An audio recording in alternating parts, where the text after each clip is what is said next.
الرحمن الرحيم.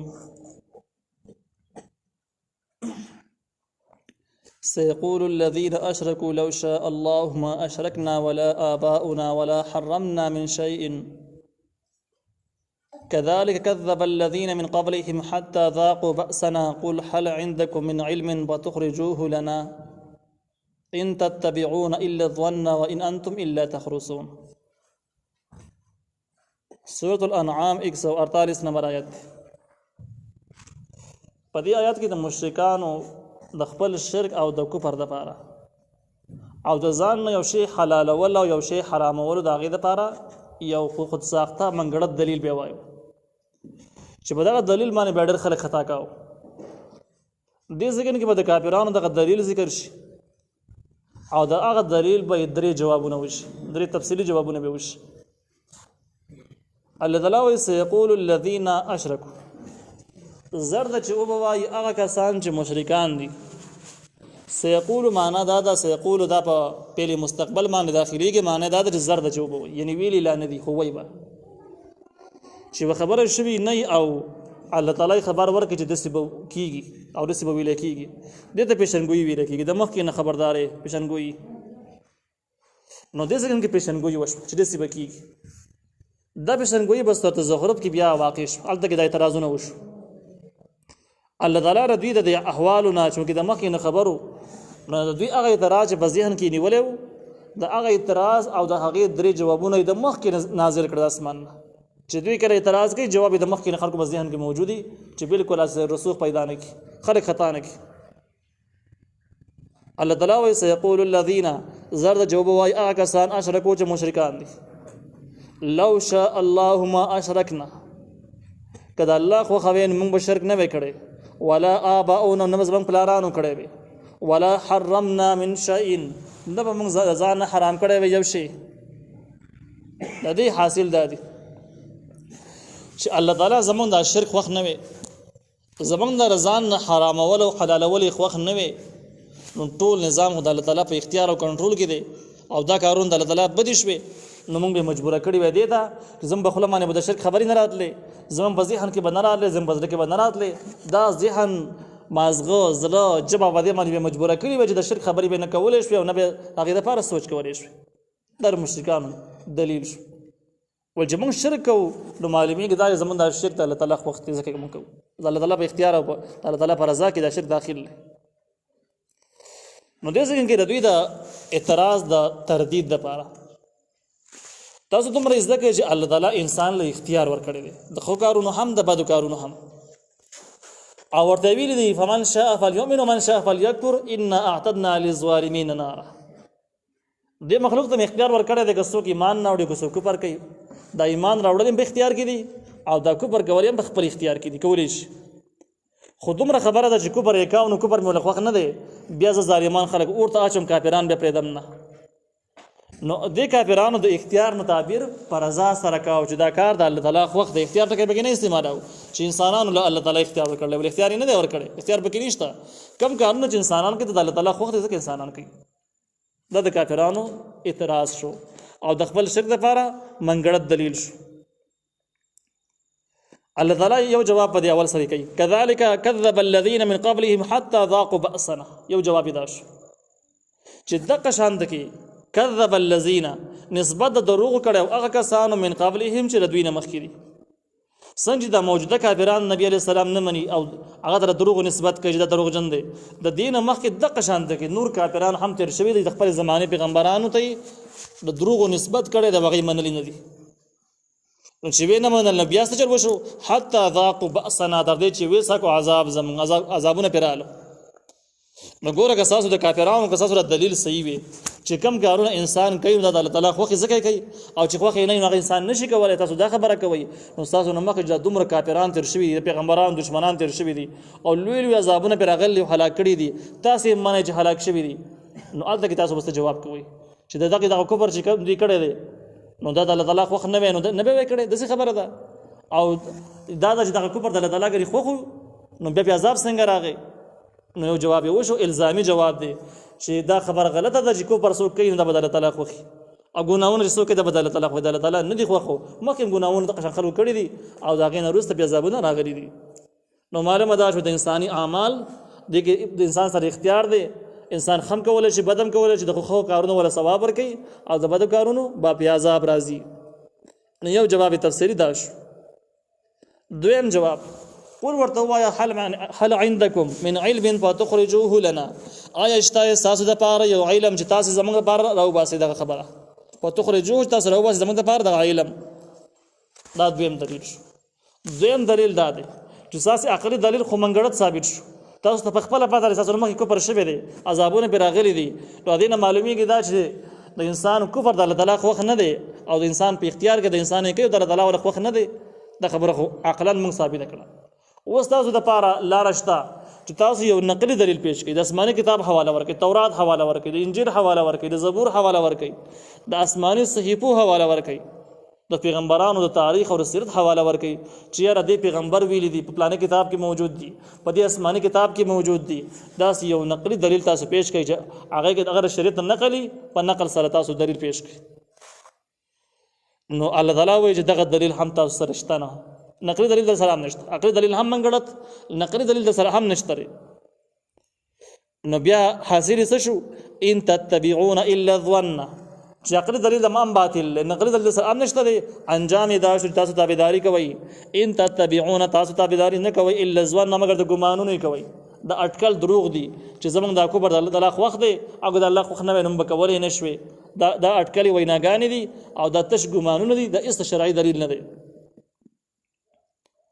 الله تعالی وی ان انتم الا تخرسون، نه تاسو مگر اٹکل وینا کوونکی، علم نه لرئ، معلومات نه لرئ، خپل رقم څه خبر را ولاړیږي استوای که سمون خوري که نه خوري ته اٹکل وینا وي. تاسو اٹکل ویناګانی کوي. نو دې څنګه پوری د دوی د باطل دلیل د شرک لپاره چې کوم دلیل ویلو هغه درې دلایل ذکر شو، هغه درې جوابونه ذکر شو. اوس الله تعالی تفسیری مضمون ذکر کوي. قل ورته وای پیغمبره فلله الحجة البالغة، خاص الله د پاره دلیل له البالغه تو دس دلیل چې هغه رسیدل د خپل انتها ته په صداقت خپل کې، یعنی دلایل صرف د الله تعالی دلایل وایا چې پر رښتیاواله کې خپل انتها ته رسیدل دي، دغه نه پورته نور رښتیا کې دي نشي، د رښتونی دلایل دي. بده وجمان ابن عباس رضی الله عنه فرمایي چې د مشرکین د شرک د پاره او د ګناهونو د پاره هیڅ دلیل هم نشته، د فاسقانو فاجرانو ګناګارانو د پاره او د مشرکانو د پاره هیڅ دلیل هم نشته. او داغي په مقابل کې د مسلمانانو صدا دلایل شته چې البالغه وغیر رسیدلې د خپل انتها ته خپل صداقت کې. نو دلایل د الله تعالی رښتونی شو او دلایل د کفارو او د منافقین او فاسقانو باطل منګړت شو. الله تعالی فلو شاء لهداکم، کله الله خو خبر تاسو ټول ته هدایت کړی اجمعین، ټول تاسو ټول ته هدایت کړی. خدای الله تعالی په علم کې دا موجوده ده چې ځنې خلک د هدایت مستحق نه دي. د الله تعالی په علم کې او په حکمت کې دا موجوده ده چې ډېر خلک په الحال د هدایت مستحق نه دي، ځنې خلک یې مستقل دي، لایق نه دي. او غټه خبره پکې دا ده چې ټول خلک په یو ځل باندې ایمان راوړي، به د مؤمنانو لپاره څه ګران امتحان هم پکې نه پاتې کېږي، امتحان هم پکې نشته دی. بیا خو اسانه خبرې شولې، بیا دومره لوی جنت به څنګه حاصلولی کېږي؟ نو دغه امتحان دپاره او داسې نور حکمتونه شته دی چې هغه انسان ته نه دی معلوم، د هغې په بنیاد باندې ټولو کسانو ته هدایت په نصیب نه شو. البته د الله تعالی واز نصیحت پیغام دا ټولو ته دی، خو پاتې شو قبلول نو قبول ټولو نه کړو. دا قبلولو ته توفیق ویل کېږي، توفیق ټول په قسمت کې رانغی. قول ورته ووایه پیغمبره حلم شهداءکم الذین یشهدون ان الله حرم هذا، دا بل دلیل ذکر کیږي. نبی علیہ السلام ته الله تعالی وایي ته کافرانو ته ووایه چې تاسو سره عقلي دلیل هم نشته دی، نقلي دلیل د سره هم نشته چې سړی په اعتماد وکړي. داسې عقلي دلیل او نقلي دلیل چې اعتماد پې وشي دا سره نشته. اوس یو بل کار تاسو وکړئ، هغه دا ده چې شمدید ګواه پیش کړي چې الله تعالی ویلي د صایبه حرامه ده، بحیره حرامه ده، حام اوخ حرام دی، دا ځان نه حرام شوي شدونه دا الله ویلي. په دې معنی چې شمدید ګواه پیش کړي چې هغه په خپلو سترګو باندې لیدلي اورېدلي او الله تعالی ورته ویلي. ځکه چې نقلي خو دلایل تاسو نه منئ، آسماني کتابونه تاسو نه منئ، عقلي دلیل خو تاسو کوم منګړت شی ویل د هغې جوابونه خو تاسو درې جوابونه واورېدل. او تاسو سره اخرنۍ خبره دا ده چې تاسو ګواه پیش کړئ پر خپل ناجایزه باندې ګواه پیش کړئ. ګواهان څوک دي؟ ګواهان ستاسو دغه علما دي، د عیسایانو یهودیانو لوی علما را جمع کوي او دا غینه معلومات حاصل کوي چې الله تعالی کله ویل دا شی حرام دی او دا حلال کوم چې تاسو رضان نه حرام کړی دي. دغه رضان نه حرام شوی شزونه به کوم ځای کې حرام کړی دي. د شرک باره کې الله تعالی کله ویل چې شرک جایز دی، نو دغه ګواهان راولي. نو الله تعالی وی حلم راولي شهداءکم الذين گواهان تاسو هغه یشهدون چې گواه وکي ان الله حرم هذا چې یقین الله تعالی دا څه حرام کړی دي. اوس دې خبره کې امکان شته چې ناجایز گواهان ناپاسيږي د پیسو د پاره او د زد د پاره او ناجایز گواه وکي، دا ممکن ده او ډېر خلکو کړي دا کوي، نو دا احتمال امکان پاتې دی. دا یاد لري هغه گواه د کوم د شرعي اصول باندې برابر دی. باب الشهادات په فقهي کتابونو کې په حدیثو کې د گواهانو د پر خپل شرعي اصول دي چې په اصولو کې برابر نه هغه ته گواه نه ویل کیږي، او چې په اصولو کې برابر شي هغه دغه گواه قابل قبول لا در شریعت اصول دي په اسلام کې د سیده. باقي قوانینو کې دا خبره نشته ده. کافر هم گواه کولای شي، مسلمان هم کولای شي، فاسق هم کولای شي، بکرای باندې هم کولای شي، پاندیوالی باندې هم کولای شي. هیڅ تحقیق نشته، نور قوانینو کې دغه تحقیق نشته. شریعت د گواه لپاره خپل اصول ټاکلي دي چې په دې اصولو کې ونه گواه به قبولای، او که د دې اصولو نه بهر گواه به قبول نه دا به دروغ بیا زیاتې وي. اوس الله تعالی وی که دسي گواهان پیدا شي چې غیر شریعت د بغیر د قصي گواہی تر پاسیدل، نه د الله نه یریږي، نه د دروغ نه سپارښت، نه په شریعت باندې عمل شته دي، ارسي ګډ وډ دي، خورا پاسيږي او ناجایز گواه کوي د خپل ضد په بنیاد باندې.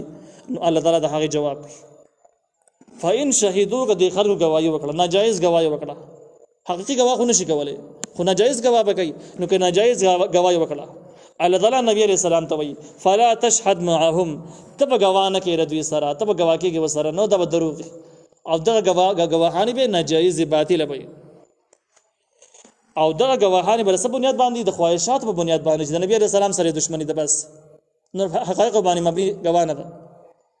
الله تعالی نبی عليه السلام ته وی ولا تتبع اهواء الذين كذبوا بآياتنا، او تتابعداري مګه د خواهشاتو د حق کسانو کذبوا چاغوی نسبت د دروغ کړي دی بی آیاتنا زم آیاتونو ته. هغه خلق آسمانی احکام شرعي احکام دا صحیح نه غني او دا دروغجن غني، پرسوده غني، عباسي غني، او کله وي ترقې ته رکاوټ ته، کله وي دیشي ته رکاوټ ته، کله سوي کله سو به دې باندې اعتراضونه کوي. نو په آسماني آیاتونو باندې اعتراض کوونکي خلکو تابعداري بچرته هم نه کوي.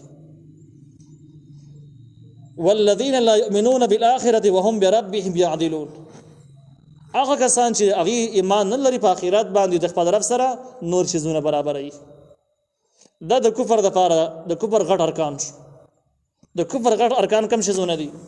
اولنې رکن د کفر دا دی چې سړی آسماني احکام ته حقيقي احکام ونه وي، د الله تعالی احکام ونه مني بلکې دروغ وګڼي او دغه مخالفت وکړي، باقي باندې اعتراضونه وکړي. دویم د کفر غټ رکن دا دی سړی اخرت نه منکر شي، اخرت نه مني. او دریم د کفر غټ رکن دا دی چې د خپل رب سره نور مخلوق په صفاتو کې شریک، په عبادتو کې شریک، په علمیت کې شریک، په قدرت کې وسره شریک. نو هغه د خدای صفاتونو کې چې کله سړی مخلوق شریکي د کفر په ارکانو کې دي چې کم یو تم څوک به د لارو باندې ورغه د سوچ کافر شو، او چې کله کافر شو نو الله تعالی وی هدایت د جوالاتت باهواء الذين كذبوا بآياتنا والذين لا يؤمنون بالآخرة وهم بربهم يعدلون. هغه خلک چې آسماني احکام قائل نه دي او اخرت نه مني، یا د خپل رب سره نور خلق مخلوق په صفاتونو کې شریک کوي، په دې ټولو کې به یو چا تابعداري هم نه کوي. نبی علیہ السلام ذات هستی داسې و چې هغه ګردي خبرو امکان بالکل ممکن نه چې د خلکو خبره واوري.